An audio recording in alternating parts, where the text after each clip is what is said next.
अटल बिहारी वाजपेयी की जयंती को सुशासन दिवस के तौर पर मना रही बीजेपी। मुख्यमंत्री विष्णुदेव साय ने भारत रत्न अटल बिहारी वाजपेयी की मूर्ति पर किया माल्यार्पण।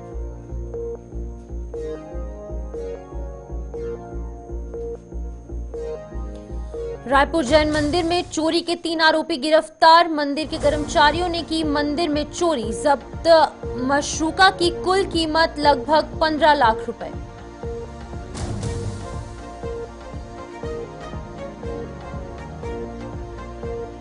नाबालिग छात्रा से दुष्कर्म करने वाले आरोपी शिक्षक को हुई 12 वर्ष की सजा।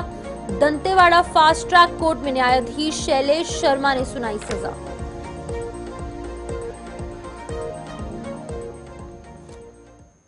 नमस्कार, छत्तीसगढ़ के इस खबरनामे में आपका स्वागत है और मैं हूं आपके साथ शिपवन शर्मा। तो चलिए शुरुआत करेंगे बुलेटिन की।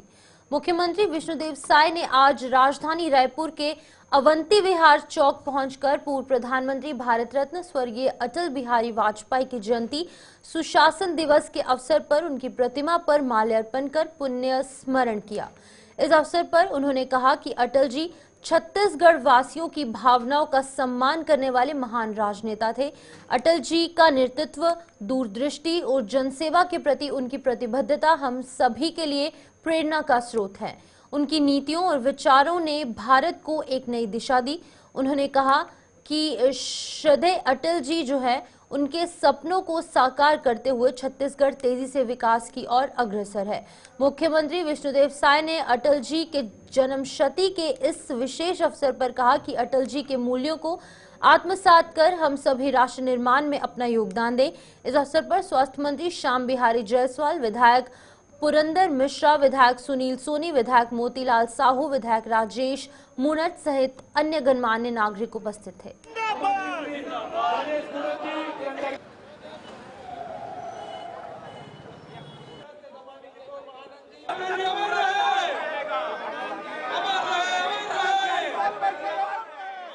छत्तीसगढ़ निर्माता, भारत रत्न और इस देश के पूर्व प्रधानमंत्री श्रद्धेय अटल बिहारी वाजपेयी जी की जयंती है, जिसको पूरा देश सुशासन दिवस के रूप में मनाता है।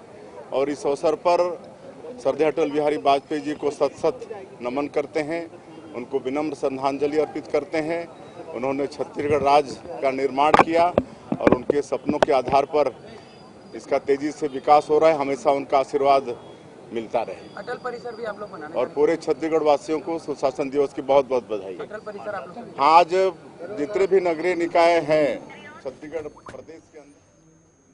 भारत के पूर्व प्रधानमंत्री भारत रत्न स्वर्गीय अटल बिहारी वाजपेयी की जयंती पर आज राज्यपाल रमेन डेका ने उन्हें श्रद्धा सुमन अर्पित किए। इस अवसर पर राजभवन में रक्तदान शिविर और स्वास्थ्य शिविर भी आयोजित किया गया। साथ ही स्वर्गीय अटल बिहारी वाजपेयी जी की कविताओं का काव्य पाठ यहां पर किया गया।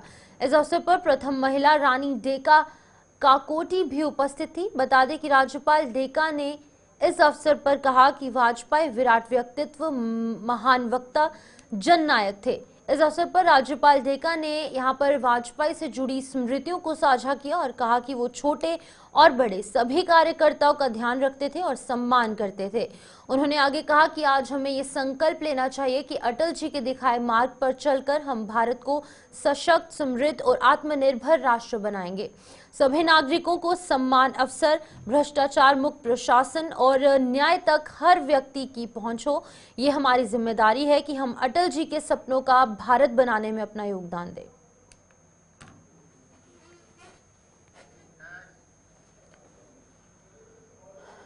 राज्यपाल रमेन डेका ने आज यहां राजभवन में भारत के पूर्व प्रधानमंत्री भारत रत्न स्वर्गीय अटल बिहारी वाजपेयी की जयंती पर आयोजित 2 दिवसीय रक्तदान शिविर और स्वास्थ्य शिविर का अवलोकन किया और यहां पर आपको बता दें कि स्वयं का प्रशिक्षण उन्होंने भी करवाया। इस अवसर पर प्रथम महिला रानी डेका काकोटी, पंडित जवाहरलाल नेहरू कॉलेज के डीन डॉक्टर विवेक चौधरी, मेकाहारा के अधीक्षक doctor Sonkar, doctor SB Netam, doctor Arvind Narel और साथ ही साथ मेकाहारा के सभी विभागों के चिकित्सक यहां उपस्थित थे। राज्यपाल डेका ने शिविर में उपस्थित रक्तदान मोबाइल, मेडिकल वैन चलित दंत चिकित्सा वैन और टीबी रोग के प्रशिक्षण के लिए लगाई गई अत्याधुनिक मोबाइल यूनिट का भी अवलोकन किया, जिसमें स्थल पर ही तत्काल एक्सरे लिया जा सकता है। स्वास्थ्य शिविर में मेडिसिन, नेत्र रोग, दंत, स्त्री रोग, चर्म रोग, माइक्रोबायोलॉजी सहित अन्य विभागों के जो चिकित्सक हैं उन्होंने उपस्थित रहकर राजभवन परिवार के सदस्यों का स्वास्थ्य प्रशिक्षण किया।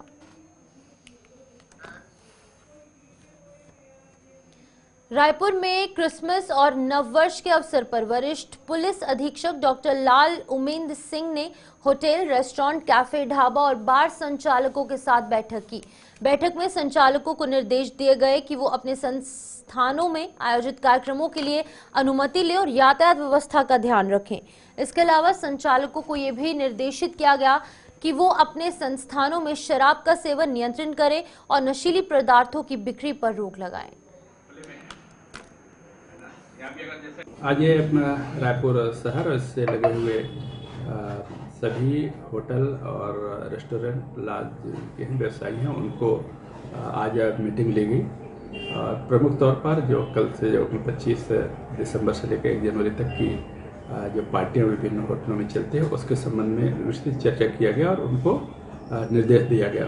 निर्देश पर विशेष तौर पर उनको बताया गया कि उनके होटल में किसी भी प्रकार का जो कार्यक्रम संचालित किया जाना हो, आयोजन किया जाना हो, उसके विस्तृत रूपरेखा संबंधित थाने में पूर्व से अवगत करा दिया जाए ताकि हमको अवगत हो कि उसके होटल में क्या क्या कार्यक्रम आयोजित किए जा रहे हैं। दूसरा महत्वपूर्ण यह कि किसी भी वैध लाइसेंस के उनके होटल में किसी प्रकार का शराब या अन्य नशीले पदार्थ का सेवन न हो, ये सुनिश्चित करें उनके द्वारा।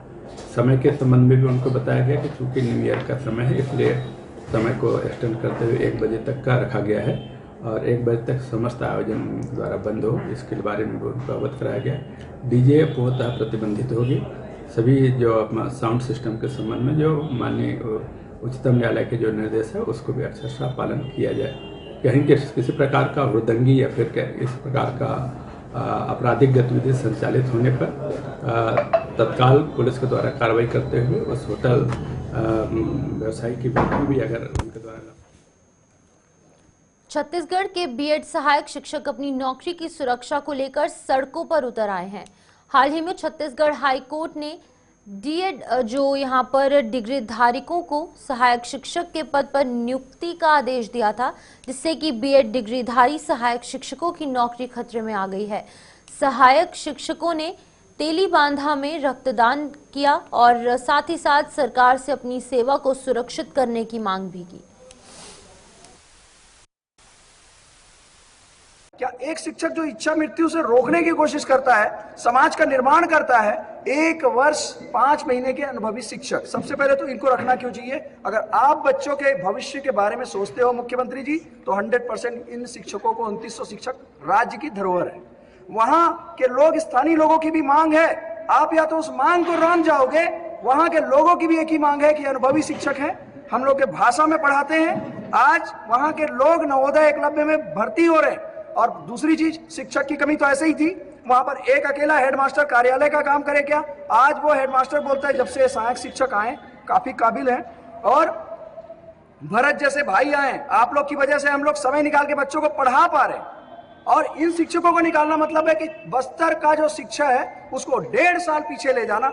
मेरे ख्याल से आप शिक्षा मंत्री हैं, आप आदिवासी नेता है, यहाँ पर 800 आदिवासी जिन्होंने बीएड किया, मैं खुद दंतेवाड़ा से पला बड़ा हूं, वहां पर बीएड किया, इतने मेहनत से वो लोग शिक्षक बने। आज उन आदिवासियों के आइकॉन है वो, आप आइकॉन को ही रौंद डालोगे ना तो वो लोग फिर से नक्सल में जाएंगे। आज इच्छा मृत्यु मांग रहे, कल नक्सल में जाएंगे और ये समाज दूषित हो जाएगा। बोलेगा हमारी गलती क्या है पता है? क्योंकि हम मेरिट में आए। हमारी गलती क्या है? क्योंकि हमने भारतीय संविधान में लिखा हुआ राजपत्र झूठा हो गया। राजपत्र में लिखा है कि बीएड, डीएड, डीएलएड को भर्ती किया जाएगा। हम न्यायालय का पूर्णतः रायपुर पुलिस जो है वो शहर में क्राइम को लेकर बेहद चौकन्नी हो गई है। पुलिस की तरफ से लगातार एक्शन लिया जा रहा है और रायपुर में पुलिस ने तेलीबांधा थाना अंतर्गत लांभाड़ी के जैन मंदिर में 21 और 22 दिसंबर को हुई चोरी के केस में एक्शन लिया है। पुलिस ने 3 आरोपियों को गिरफ्तार किया है। दोनों आरोपी मंदिर में ही काम करते थे, जहां पर दोनों आरोपी रिश्ते में भाई हैं। पकड़े गए आरोपियों के कब्जे से सोने चांदी के छत्र और साथ ही साथ दूसरे आभूषण भी बरामद किए गए हैं, जिनकी कीमत लगभग 15 लाख रुपए बताई जा रही है। पुलिस के मुताबिक दोनों भाई और जैन मंदिर के कर्मचारी हैं। इस चोरी केस के बारे में रायपुर के एसएसपी लाल उमेंद्र सिंह ने मीडिया को डिटेल्ड जानकारी दी है। उन्होंने बताया है कि चोरी की रिपोर्ट दर्ज होने के बाद दिगंबर जैन मंदिर में लगे सीसीटीवी फुटेज को खंगाला गया। इसके साथ ही आसपास के सीसीटीवी फुटेज भी उनकी भी जांच की गई। पुलिस ने आसपास के लोगों से भी इस मामले में पूछताछ की और पता ये चला है कि दिगंबर जैन मंदिर में काम करने वाले कर्मचारी ही चोरी की वारदात को अंजाम दिए थे। इस केस को सुलझाने वाली टीम को 10,000 रुपए कैश अवार्ड भी दिया गया है। ये जो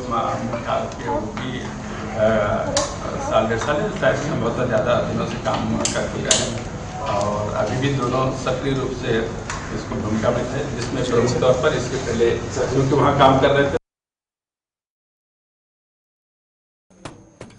छत्तीसगढ़ के धमतरी जिले में पुलिस ने एक बड़ी चोरी का मामला सुलझाया, जहां पुलिस के मुताबिक आरोपियों ने प्रधानमंत्री जनमन योजना अंतर्गत अति पिछड़ा वर्ग हेतु बहुउद्देशीय हॉल, आंगनवाड़ी तथा माइको मेडिकल के अंतर्गत ग्राम बोयर गांव कमारपारा में कार्य चल रहा था, जहां पर विहान बागड़े साकीन नागपुर के द्वारा स्ट्रक्चर कार्य में उपयोग होने वाली 9.5 लाख रुपए की लोहे की सामग्री चोरी की थी।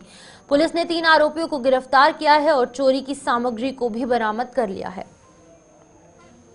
नंदेश्वर डांगरे द्वारा थाना मेचका में उपस्थित होकर एक लिखित आवेदन पेश किया गया कि प्रधानमंत्री जन मन योजना के तहत अति पिछड़ा वर्ग हेतु ग्राम बोयर गांव कमारपारा में आंगनबाड़ी मिनी मेडिकल स्टोर का निर्माण कार्य चल रहा था। उक्त काम में उपयोग होने वाली लोहे की सामग्री को एक पेटी कॉन्ट्रैक्टर बिहान बांगड़े द्वारा चोरी करके एक सफेद ट्रक में 18 नवंबर 2024 को लेकर उसको चोरी करके कहीं खपा दिया है, जिसकी रिपोर्ट पर थाना में बीएनएस की धारा 305 का 331(3) के तहत अपराध दर्ज कर विवेचना में लिया गया। उसके बाद आदरणीय पुलिस अधीक्षक महोदय द्वारा एक टीम तुरंत महाराष्ट्र रवाना की गई, क्योंकि वो पेटी कॉन्ट्रैक्टर महाराष्ट्र का रहने वाला था, नागपुर का। वहां से उसको पकड़कर पुलिस लाई और पूछताछ करने पर उसने बताया कि डोंगरडोला निवासी भानेंद्र विश्वकर्मा। छत्तीसगढ़ में पुलिस से जनता का भरोसा उठता जा रहा है और आज राजधानी रायपुर में थाने के बाहर महिला ने 3 महीने की मासूम बच्ची के साथ आत्मदाह करने का प्रयास किया। सूत्रों की माने तो पति से झगड़े को लेकर महिला ने पुलिस से पहले शिकायत की थी, लेकिन संतोषजनक जवाब न मिलने से नाराज महिला ने अपने ऊपर केरोसिन डालकर आत्महत्या करने की कोशिश की।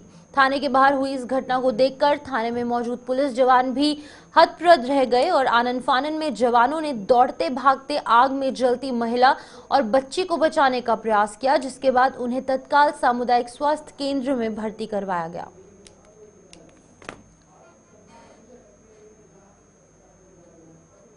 उसमें दोनों पति पत्नी पहले काफ़ी शराब पिए और शराब के नशे में आकर के दोनों के बीच में विवाद हुआ। विवाद को रिपोर्ट करने के उद्देश्य से वो थाने पहुंची थी, जिसमें थाने पहुंचने के पूर्व ही अपने ऊपर से आग लगा करके आग लगा ली थी, जिसमें खुद और उसकी बच्ची दोनों झुलस गए थे। जैसे ही थाने पहुंची पुलिस और कर्मियों के द्वारा उसको देखा गया, तत्काल आग बुझाया गया और उसको तत्काल हॉस्पिटलाइज किया गया। दोनों लगभग 20% के आसपास जले हुए, दोनों की हालत अभी स्थिर है।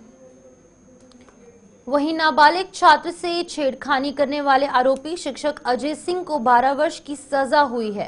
दंतेवाड़ा फास्ट ट्रैक कोर्ट में न्यायाधीश शैलेश शर्मा ने आरोपी शिक्षकों को सजा सुनाई। जज ने सजा सुनाते वक्त विशेष टिप्पणी करते हुए कहा कि आरोपी शिक्षक का ये कृत्य माफी योग्य नहीं है।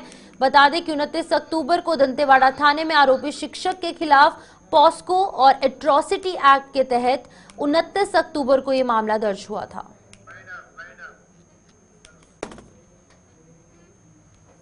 तो चलिए फिलहाल छत्तीसगढ़ के इस विशेष बुलेटिन में इतना ही। मुझे दीजिए इजाजत। नमस्कार।